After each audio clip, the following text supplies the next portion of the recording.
ஓம் ஸ்ரீ சத்குரு சாய்நாதரின் திருவடிகள் போற்றி. Hi friends, இந்த நாள் உங்கள் அனைவருக்கும் இனிமை மிகுந்த நாளாக அமைந்திட இறைவனை வேண்டி வீடியோவுக்குள் அழைக்கிறேன்.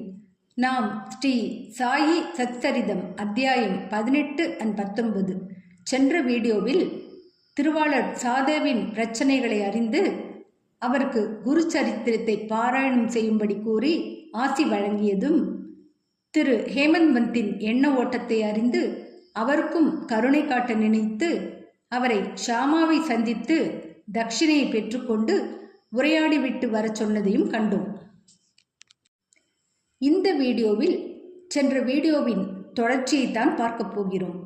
பாபாவின் லீலைகளை விவரிக்கும் வண்ணம் ஷாமா திருமதி ராதாபாய் தேஷ்முக்கின் கதையை ஹேமந்த்பந்திற்கு எடுத்துரைக்கிறார். வாங்க நாமும் அந்த கதையை அறிந்து கொள்வோம். அத்தியாயம் 18 and 19 சென்ற வீடியோவின் தொடர்ச்சி. திருமதி ராதாபாய் தேஷ்முக். ராதாபாய் என்ற பெயருடைய கிழவி ஒருத்தி இருந்தாள். அவள் காஷாபா தேஷ்முக் என்பாரின் தாயார் ஆவாள்.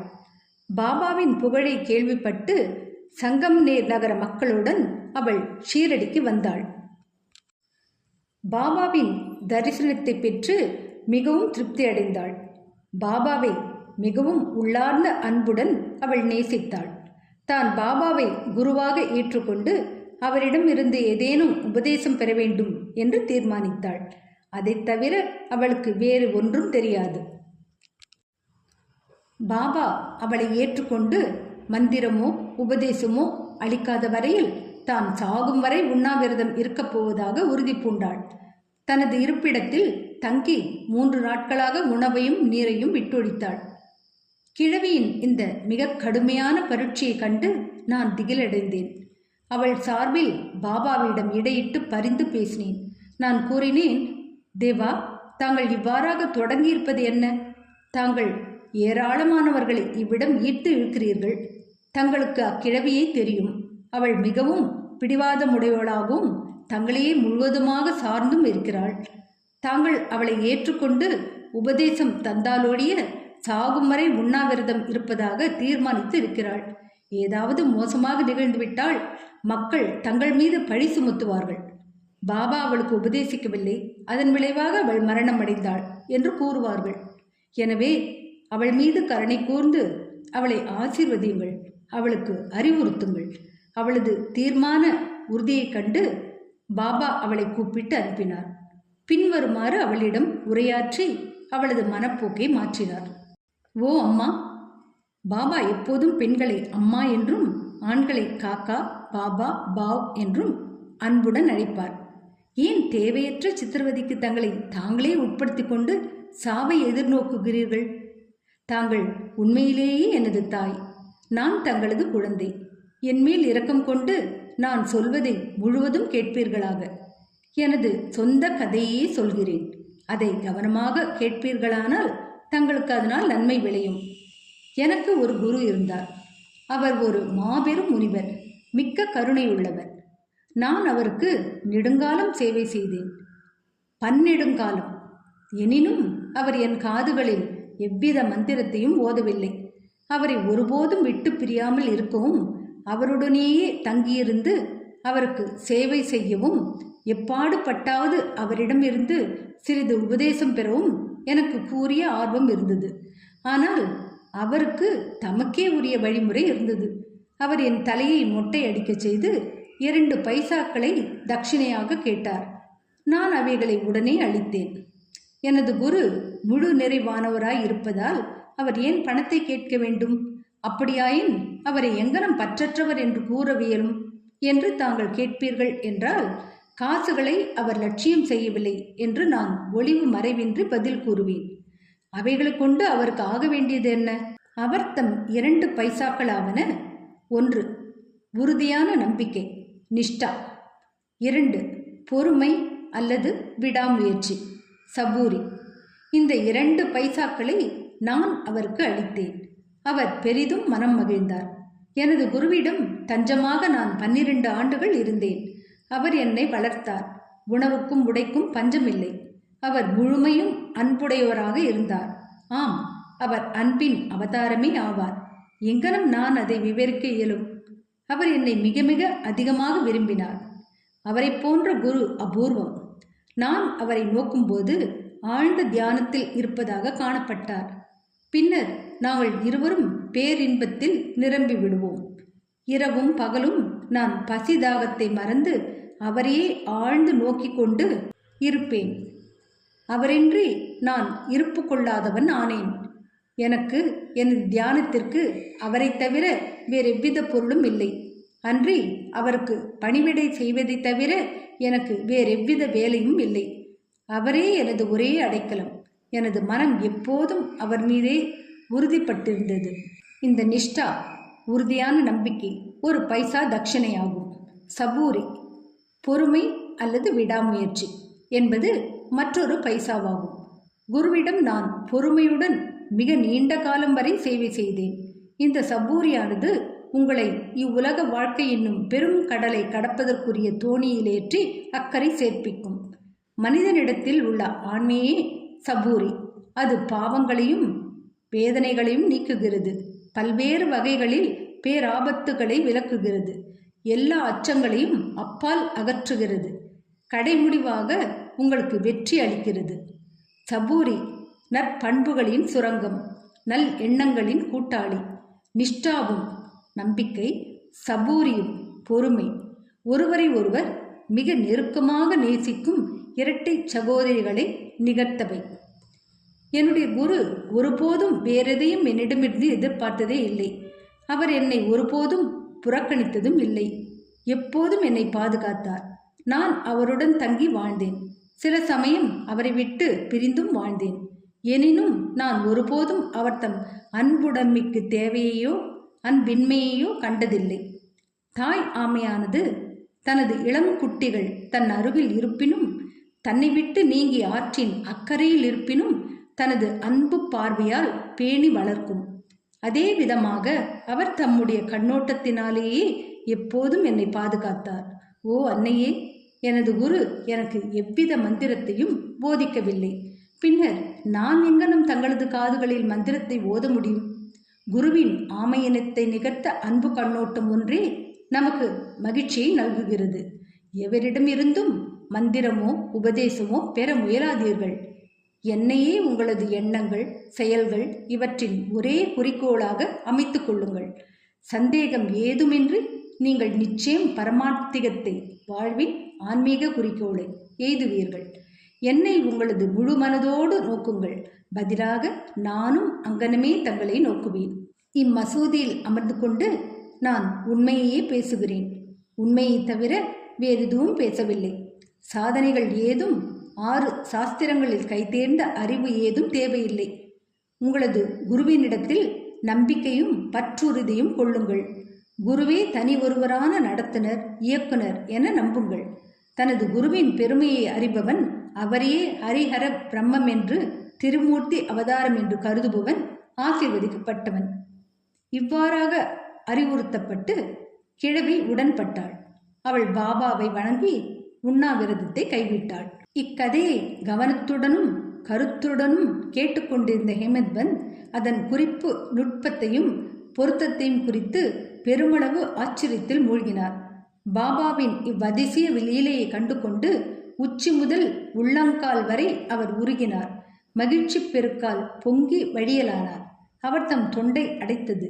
ஒரு வார்த்தை கூட அவரால் பேச முடியவில்லை. ஷாமா இந்நிலையில் அவரை நோக்கி, தங்களுக்கு என்ன நேர்ந்தது? ஏன் மௌனமாகிவிட்டீர்கள்? பாபாவின் கணக்கற்ற லீலைகள் இன்னும் எவ்வளவு நான் விவரிக்க வேண்டும் என்று கேட்டார்.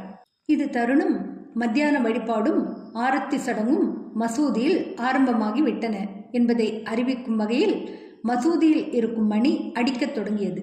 எனவே ஷாமாவும் ஹேமந்த்பந்தும் மசூதியை நோக்கி விரைந்தனர். பாபு சாஹேப் ஜோ அப்போதுதான் வழிபாட்டை துவங்கி இருந்தார். பெண்கள் மசூதியின் உள்ளே மேல் தளத்திலும், ஆண்கள் கீழே உள்ள திறந்த வெளி தாழ்வாரத்திலும் நின்று கொண்டு ஆரத்தியை கோஷத்துடன் எல்லோரும் பலமாக மேளங்கள் முழங்க பாடிக்கொண்டிருந்தனர். ஷாமா தன் கூடவே ஹேமந்த்பந்தையும் இழுத்து கொண்டு மேலே சென்றார். பாபாவுக்கு வலதுபுறம் அவரும் ஹேமந்த்பந்த் முன்னாலும் அமர்ந்தனர். அவர்களை கண்டு ஷாமாவிடமிருந்து கொண்டு வந்த தட்சிணையை கொடுக்கும்படி ஹேமந்த் பந்திடம் கேட்டார். ஹேமந்த் பந்த் அவ்விடம் நேரே சென்றிருந்ததாகவும் ஷாமா ரூபாய்க்கு பதிலாக நமஸ்காரங்களை அளித்ததாகவும் அவர் அங்கேயே நேரில் இருப்பதாகவும் கூறினார். பாபா அதற்கு, நன்று, தாங்கள் இருவரும் சம்பாஷித்தீர்களா? அப்படியென்றால் நீங்கள் பேசியவை அனைத்தையும் குறித்து எனக்கு சொல்லுங்கள் என்றார். மணியோசை, மேளம், கோஷ்டிகானம் இவற்றை பொருட்படுத்தாது ஹேமந்த் பந்த் அவர்கள் பேசியதை கூற ஆவலாய் இருந்தார். அதை எடுத்துரைக்கவும் ஆரம்பித்தார். பாபாவும் அதை கேட்பதற்கு ஆவலாய் இருந்தார். எனவே அவர் தமது திண்டை விட்டு நீங்கி முன்னால் சாய்ந்து கொண்டார்.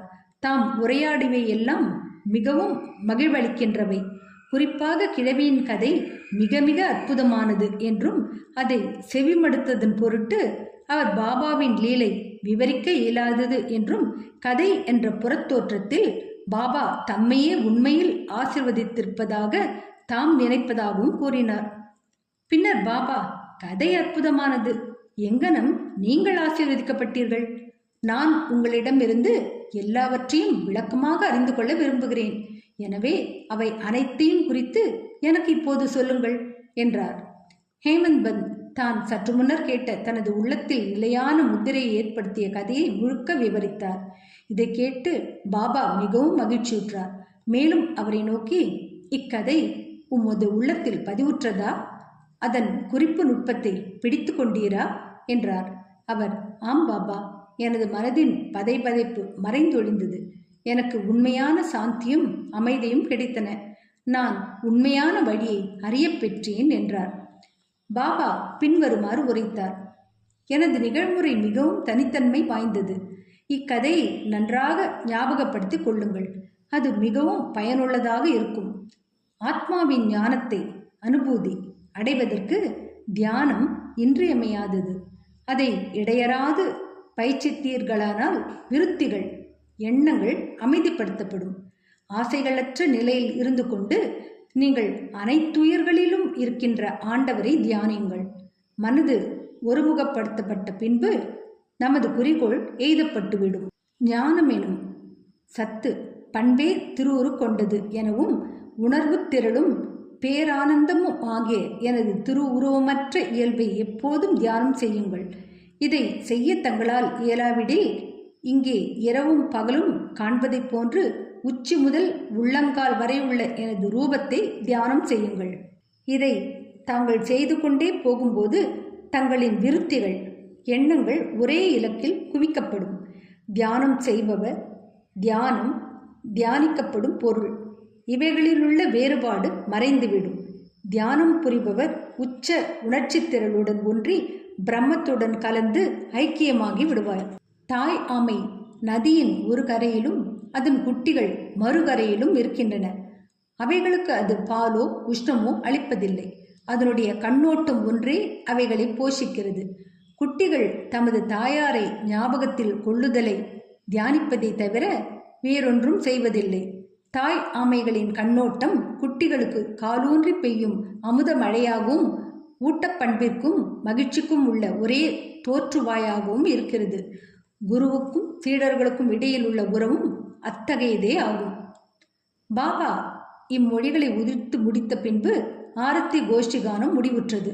அனைவரும் உரக்க ஒரே குரலில், சச்சிதானந்த ஸ்வரூபியாய் இருக்கிற சத்குரு சாய்நாத் மகாராஜுக்கு ஜெய் என்று கூவினார்கள்.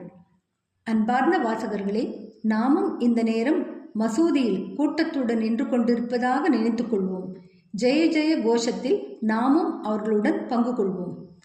ஆரத்தி சடங்கு முடிவடைந்த பின்னர் பிரசாதம் விநியோகிக்கப்பட்டது.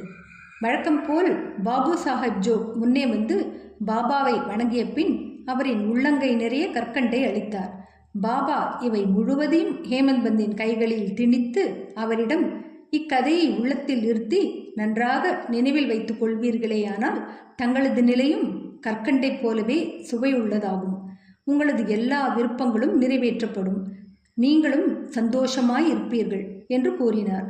ஹேமந்த் பந்த் பாபாவின் முன்னால் பணிந்து வணங்கி, இவ்வாறே எனக்கு அனுகூலம் செய்யுங்கள், என்னை எப்போதும் ஆசீர்வதித்து காப்பாற்றுங்கள் என்று கெஞ்சி கேட்டுக்கொண்டார்.